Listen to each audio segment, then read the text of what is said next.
Here's where we stand on day 62 of the oil spill in the Gulf.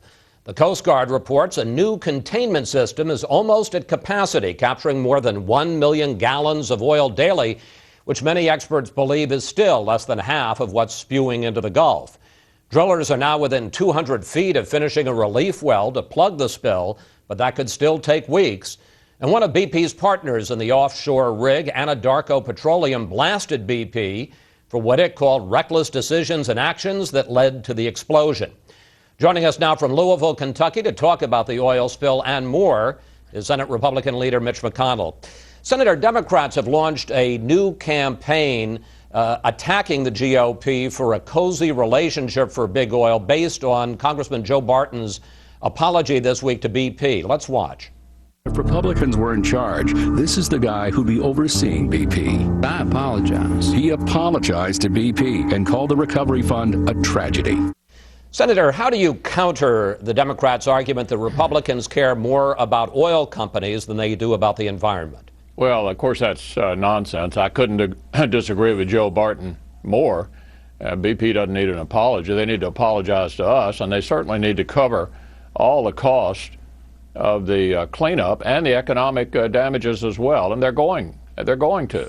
I think it's important to remember the President of the United States, I believe, was the biggest recipient of BP political contributions when he ran. So, that's nonsense. We want to get it cleaned up, and I think the administration, the President himself is in charge of developing a contingency plan to deal with oil spills.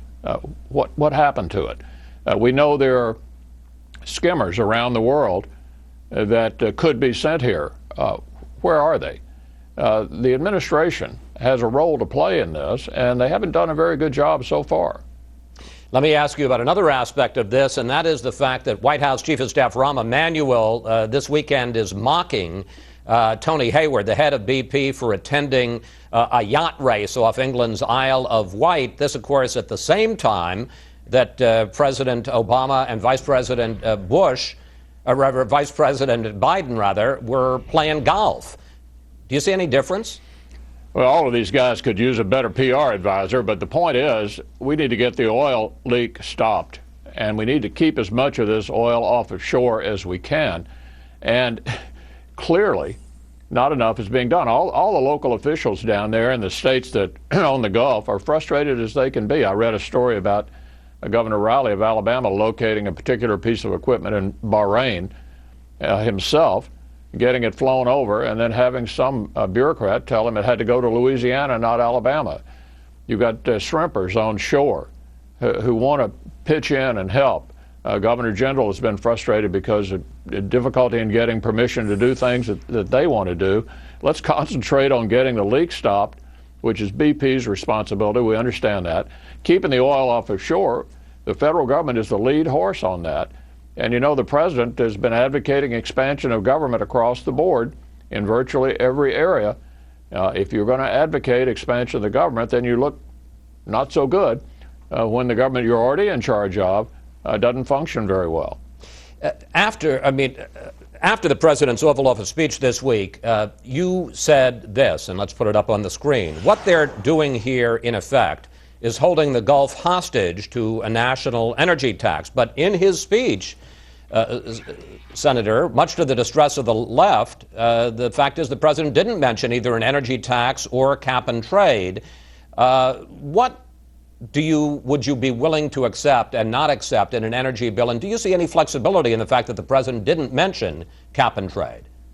Well, we knew what he was talking about. His chief of staff has famously said a crisis is a terrible thing to waste.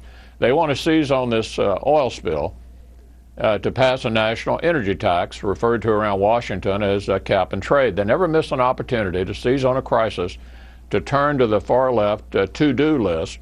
And this has been a big item on the far left to-do list, a national energy tax. Mark my words. That is precisely what they intend to do, seize on the crisis in the Gulf to try to pass this. Dianne Feinstein, one of our more prominent Democratic senators, said a cap and trade or a national energy tax doesn't have anything to do with an oil spill in the Gulf, and she was exactly right. What would you be willing to support in a new energy bill, if not cap and trade or an energy tax? Well, the first thing we need to do is to see if we need to pass legislation related to oil spills. I mean, that's the current problem.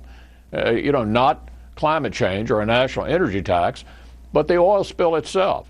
That's what we ought to be concentrating on, and it could well be that new legislation would be required related to that. Better inspection, prevention in the future, better cleanup technology. That's the kind of thing we ought to be doing and could do on a bipartisan basis. But are you saying that you oppose any effort to take a look after this oil spill at how we get our energy in general? No, but I certainly oppose a national energy tax. And by the way, there's a bipartisan majority in the Senate in opposition to a national energy tax, cap and trade.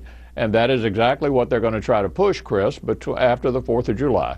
No question about it. Let's turn to another subject. The Obama administration now confirms what Secretary of State Clinton told a reporter in Ecuador, namely that the Justice Department is going to file a lawsuit challenging that new Arizona law that cracks down on illegal immigrants. One, what do you think of that decision? And what do you think of the argument that the administration apparently is going to make that this state law infringes on federal authority when it comes to immigration? Well, here again, you can understand the frustration of state officials. We just talked about state official frustration over in the Gulf. The national government's responsible for trying to get the oil spill, keep the oil off of shore. Now you've got the national government over on the border with Mexico. We all know that border security is a federal government responsibility. And so out of frustration, the government of Arizona, the people of Arizona, have passed legislation in response to that. You can understand their frustration. I wish the administration would spend more time on border security and less time passing lawsuits against state governments who are frustrated because the federal government didn't do what it's supposed to. Do you think they're wrong if they challenge the Arizona law? Well, we'll see what happens in court. To me, they ought to be concentrating on securing the border. This whole immigration issue is a federal government responsibility, and they've basically thrown the ball to Arizona by not enforcing the border.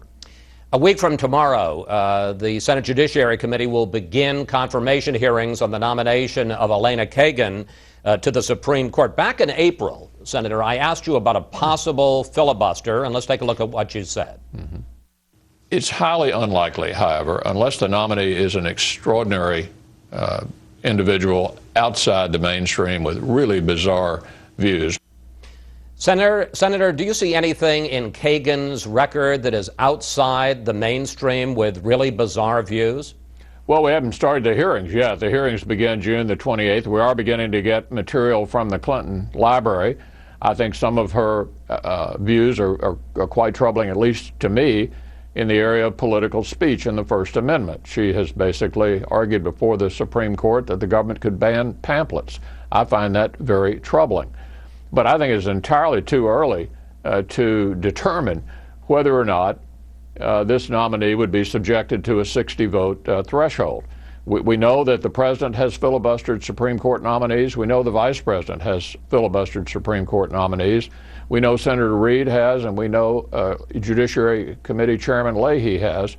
I have never filibustered a Supreme Court nominee, but it is possible, but entirely too early to know whether that would be appropriate. But when you say it's possible, you're saying you're still leaving that option open. Well, the option is open under the Senate's procedures, but to predict that might happen at this stage of the game is entirely premature. It's been a remarkable week in the U.S. Senate where some Democrats have joined Republicans to block a new spending bill that would extend unemployment benefits for people who are about to lose them and also provide state aid that would allow workers not to be laid off.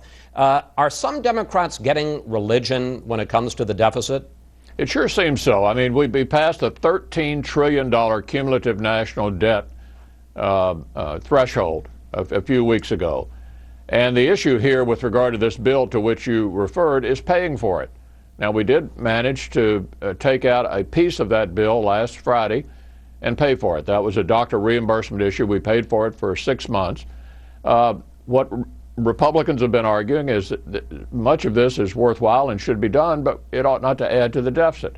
And now, as you indicate, a growing number of Democrats are showing that kind of concern, and that's why this big Democratic majority in the Senate has not been able to pass this bill. They can't seem to find a way to pay for it, and they can't resist the temptation to keep kind of adding additional domestic spending programs every opportunity they get. They've got the same temptation over in the House and running into the same difficulty there. So maybe we've got some born-again concern on the Democratic side, some born-again deficit reduction people on the Democratic side. It would be welcome to see that. But Senator, what about the folks who are going to lose their unemployment benefit? What about the state workers who may be laid off? President Obama, in his weekend internet address, says Republicans are making life harder for those people. No, his problem is with his own party. Democrats are joining us and saying these are worthwhile things that should be done, but they can be paid for and not added to the deficit. Let me ask you one last question. We have about a minute left, and that is about the 2010 elections. Democrats say in Kentucky with Rand Paul, in Nevada with Sharon Angle, that the Tea Party has pushed the GOP to nominate Senate candidates who are further to the right and therefore are going to be harder to elect come November. And now you have reports in the state of Illinois that your Senate candidate there, Mark Kirk, the reports are, has inflated his military record and his experience as a teacher. How concerned are you about all three of those candidates? Well, the Democrats, of course, will be desperately trying to tear down and demonize our candidates because they're in deep trouble. The Gallup poll that just came out this week, taken by actually an NPR poll just came out this week, taken by a prominent Democrat and Republican pollster, indicated Americans preferred Republicans over Democrats, what's called the party generic ballot question, by 8 points. And the Democrats are very desperate, and they'll be working hard to try to tear down our members. They're in deep trouble, and the reason for that is that American people have looked at this administration. They've seen them running banks, insurance companies, car companies, nationalizing the student loan business, taking over health care, running up debts. America would like to do a mid-course correction, and that's why if the election were held today, Chris, there'd be a lot more Republicans in the House and Senate than there are at the moment. Senator McConnell, we're going to have to leave it there. I want to thank you so much, as always, for joining us today. Always a pleasure to talk with you, sir. Thank you, Chris. Up next, our Sunday panel on the latest from the Gulf and whether the White House is getting tough with BP or too tough. We'll explain after this quick break.